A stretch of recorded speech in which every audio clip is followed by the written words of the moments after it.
Hello बच्चों, आपसे दोबारा मिलकर वापस से बहुत खुशी हुई। और 8th क्लास के लिए आज हम स्टार्ट करने वाले हैं हमारा न्यू टॉपिक, जिसमें आज हम डिस्कस करेंगे कुछ पॉइंट्स के बारे में।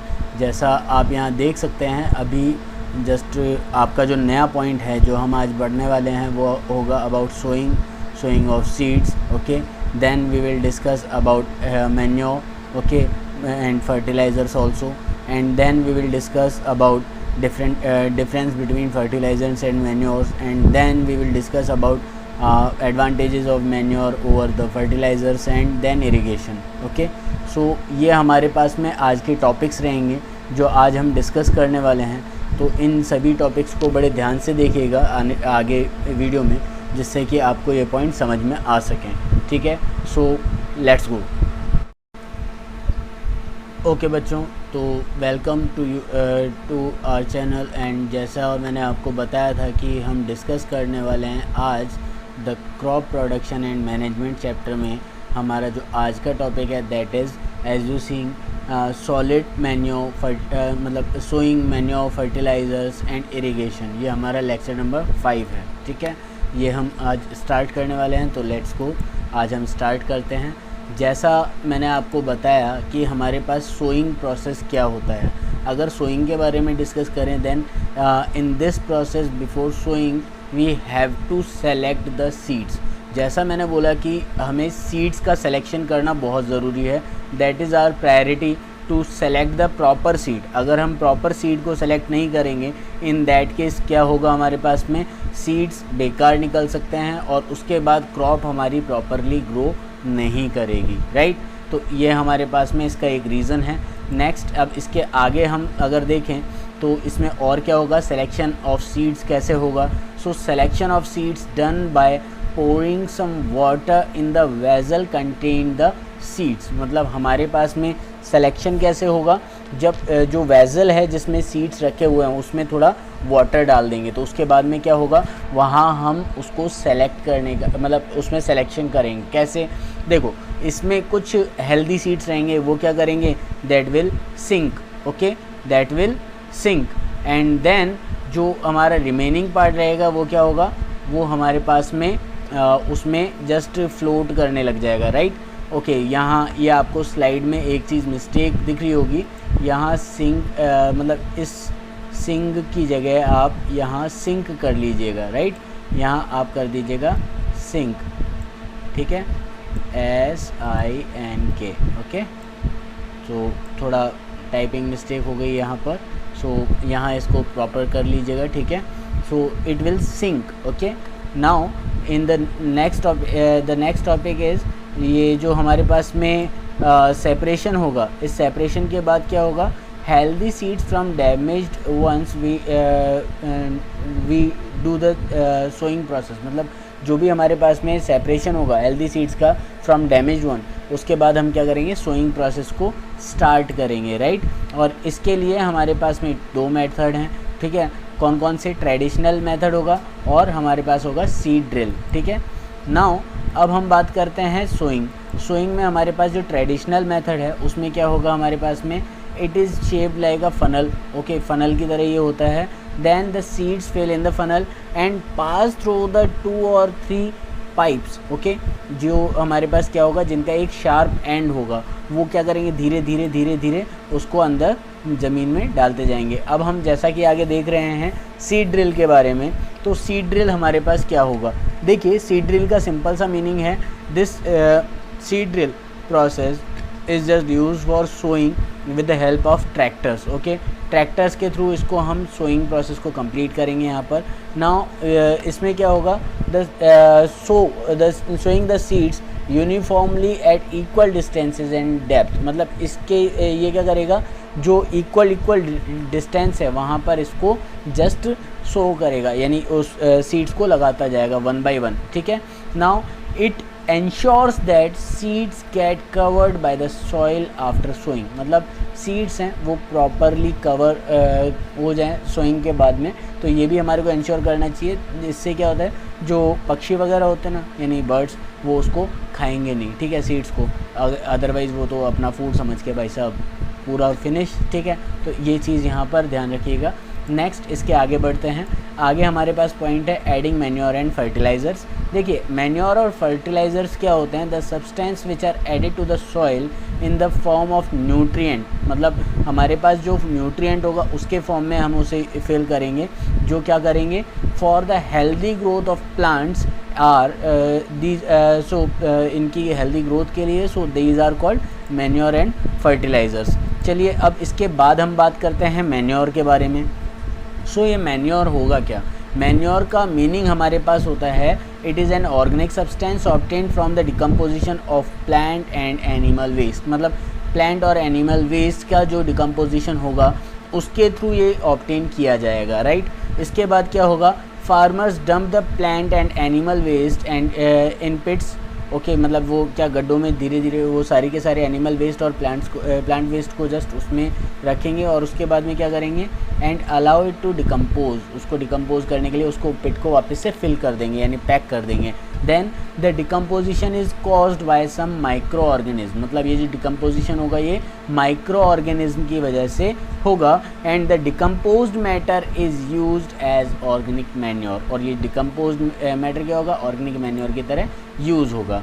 सो नेक्स्ट अब देखते हैं, नेक्स्ट हमारे पास है फर्टिलाइज़र्स। फर्टिलाइज़र्स का काम क्या होता है, these are chemical substance which are rich in particular nutrient, कोई पर्टिकुलर न्यूट्रिएंट है जस्ट लाइक हमारे पास में बोल सकते हैं यूरिया, फॉस्फोरस, ठीक है, पोटाश, एनपीके, एनपीके मीन्स हो गया आपके पास में nitrogen, phosphorus, potassium and all, इनमें ये जस्ट इसके ये क्या करेंगे एक न्यूट्रिएंट का काम करेंगे, right.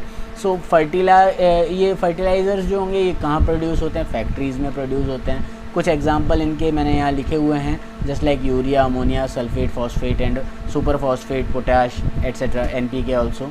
So these are some fertilisers, right. अब इसके आगे हम देखते हैं the use of fertilisers has helped farmer to get better yield of crops such as wheat, paddy, maize, but excessive use of fertilizers has made the soil less fertile, मतलब इसको ज़्यादा use करेंगे तो ये less fertile बना देगा soil को, right. इसके आगे हम देखते हैं, अब इसके आगे हमारे पास क्या होगा, the difference between fertilisers and manure. ये आपको टेबल दिख रही है, ये टेबल आप बहुत अच्छे से ध्यान दीजिएगा। इस टेबल के according a fertiliser is an organic salt, मतलब फर्टिलाइज़र क्या है ऑर्गेनिक सॉल्ट है। मैन्योर में क्या है, it is a natural substance obtained by the decomposition of cattle dung, human waste and plant residue, मतलब जो हमारे कैटल डंग, प्लांट वेस्ट ये सब होंगे, इससे ये क्या होगा नेचुरल सब्सटेंस बनाया जाएगा इनके डिकम्पोजिशन से, right. Fertilisers is prepared in factories, fertilisers को फैक्ट्रीज़ में बनाते हैं, मैन्योर को हम प्रिपेयर करते हैं फील्ड में। Fertilizer doesn't provide any humus to the soil, ये ह्यूमस नहीं बनाते। Manure provides lots of humus to the soil, मतलब मैन्योर क्या करेंगे बहुत सारा ह्यूमस जनरेट करेंगे। Fertilizers are very rich in plant nutrient like nitrogen, phosphorus, potassium etcetera, okay, and manure is relatively less rich in plant nutrient. तो ये 4 differences हैं, ये ध्यान रखिएगा, राइट। इसके आगे हम बढ़ते हैं, आगे हमारे पास है एडवांटेजेस ऑफ मैन्योर। एडवांटेजेस में पहला क्या है, it enhance the water holding capacity of the soil, soil की वाटर होल्डिंग कैपेसिटी को ये एनहेंस करेगा। नेक्स्ट है it makes the soil porous due to the which exchange of gases become easy, मतलब गैस का जो एक्सचेंज होगा वो ईजी हो जाएगा पोरस होने की वजह से, यानी खोखली होने की वजह से। इसके बाद हमारे पास है it increases the number of friendly microbes, मतलब माइक्रो ऑर्गेनिज्म को ये इंक्रीज़ करता है। इसके अलावा it improves the texture of the soil, ये सॉइल के टेक्सचर को भी इम्प्रूव करेगा। नेक्स्ट अब हम आगे देखते हैं इरिगेशन। इरिगेशन प्रोसेस हमारे पास क्या है, इरिगेशन प्रोसेस के बारे में हम पढ़ें। So water is essential because of germination of seeds, मतलब जर्मिनेशन अगर हम सीड का करेंगे तो उसके लिए क्या एसेंशियल होगा वाटर, ठीक है। अब उसके बाद क्या होगा, that doesn't take place under dry condition, ये ड्राई कंडीशन में हो नहीं सकता। So nutrient dissolve in water get transported to each part of the plant, मतलब न्यूट्रिएंट्स जो वाटर में डिज़ोल्व होते हैं वो प्लांट के हर एक पार्ट में डिज़ोल्व होने लग जाते हैं, ट्रांसपोर्ट होने लग जाते हैं one by one. So water also protect the crop from both Frost and hot air condition, मतलब वर्स्ट, यहाँ फ्रॉस्ट लिख दिया मैंने गलती से बाय मिस्टेक, सो इसे वर्स्ट कर लीजिएगा, यहाँ पर मैं मार्क कर देता हूँ, इसको वर्स्ट कर लीजिएगा। ठीक है। Worst and hot air currents condition, मतलब जो भी हमारे पास में वर्स्ट कंडीशन होगी वो मतलब हॉट एयर कंडीशन के अंदर ये क्या करा जाएगा, वाटर उससे प्रोटेक्ट करके रखेगा, राइट। इसके बाद में हमारे पास क्या होगा, to maintain the moisture of the soil for healthy growth of crop, fields have to be watered regularly. मतलब अगर हम बात करें इनके मेंटेन करने की, सो फील्ड्स को रेगुलरली क्या करना चाहिए, वाटर देते रहना चाहिए, right.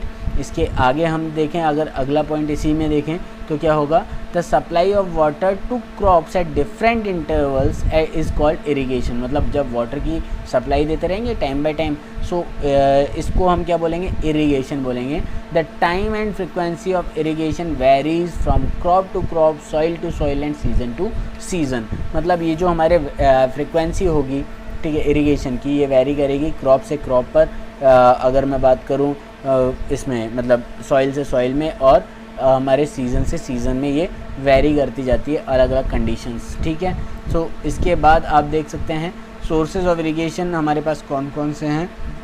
The sources of irrigation are well, tubewell, ponds, lakes, river, dams and canals, and these are the sources, okay. So आगे हम देखते हैं नेक्स्ट हमारे ट्रेडिशनल मेथड के बारे में बात करते हैं। There are two method, modern and traditional, right. तो अगर मैं ट्रेडिशनल मेथड की बात करूँ, इसमें क्या होगा, the water available in wells, lakes and canal is lifted up by different method in different regions for taking it to the fields. मतलब ये डिफरेंट मेथड से हम इसको फिल करेंगे फील्ड को, ठीक है, from different places, okay. So different by different regions, और इसके थ्रू हम उनको वाटर प्रोवाइड करवा पाएंगे फील्ड को, ठीक है।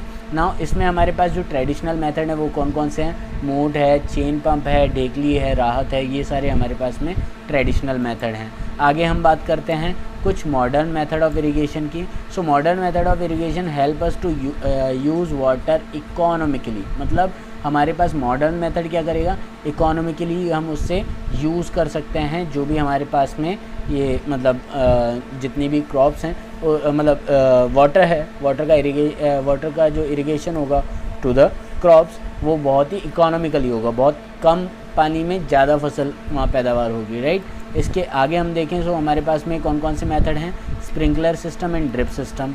अब हम बात करते हैं स्प्रिंकलर सिस्टम की। स्प्रिंकलर सिस्टम में क्या होगा, this system is more useful in the uneven land when sufficient water is not available. मतलब जहाँ सफिशिएंट वाटर नहीं होता और अनइवन लैंड होती है, ऊपर नीचे होती है, पहाड़ी एरिया भी हो सकता है, तो वहाँ पर ये सिस्टम बहुत यूज़फुल है। The perpendicular pipes have rotated nozzles on the top.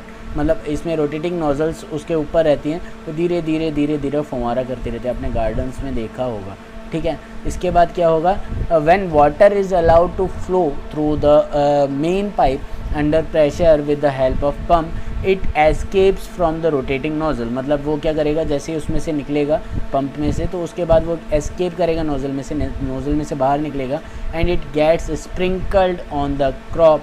मतलब इसके बाद ये क्रॉप के ऊपर गिरेगा, as if it is raining, जैसे कि वो रेन हो रही हो, राइट। अब हम आगे देखते हैं ड्रिप सिस्टम के बारे में। सो ड्रिप सिस्टम में क्या है, in this system the water falls drop by drop just at the position of the roots. मतलब रूट्स जहाँ पर है वहीं पर वाटर गिरता जाएगा one by one, and so it is called drip system. इसको इसीलिए हम क्या बोलते हैं, ड्रिप सिस्टम भी बोलते हैं। पाइप लगा रहता है, उसमें ड्रिप बाय ड्रिप गिरता रहता है, राइट। इसके बाद में it is the best technique for watering fruit plants. मतलब फ्रूट प्लांट्स को जब वाटर हम देंगे तो वो उसके लिए सबसे बेस्ट सिस्टम हो गया ये, राइट। इसके बाद गार्डन्स एंड ट्रीज़, और इसमें भी हम इसका यूज़ कर सकते हैं। Now the system provide water to the plant drop by drop, hence it is known as drip system, right.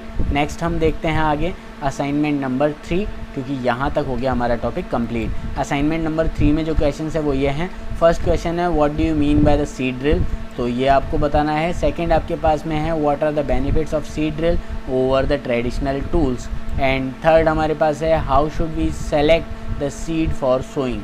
मतलब सीड्स को कैसे सेलेक्ट करें सोइंग के लिए, ये भी आपको बताना है। What do you mean by manure, manure का क्या मतलब है ये आपको बताना है।